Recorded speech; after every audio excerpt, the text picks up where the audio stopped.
Welcome to the Slop Farm. Enjoy the video. You start by verifying ownership and getting explicit authorization. This prevents violations. Once done, contact your IT admin and share the asset tag, serial number, and proof of purchase so they can verify.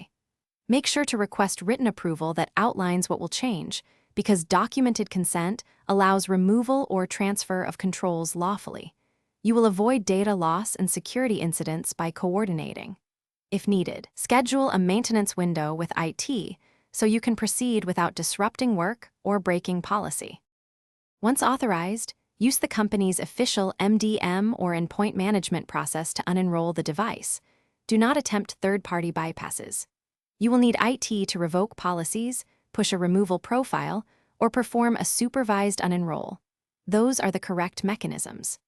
Make sure to back up your personal files to the approved cloud or encrypted external drive before any change, because removals often wipe configurations or data. Keep a change log and request written confirmation after each step so you have a clear audit trail.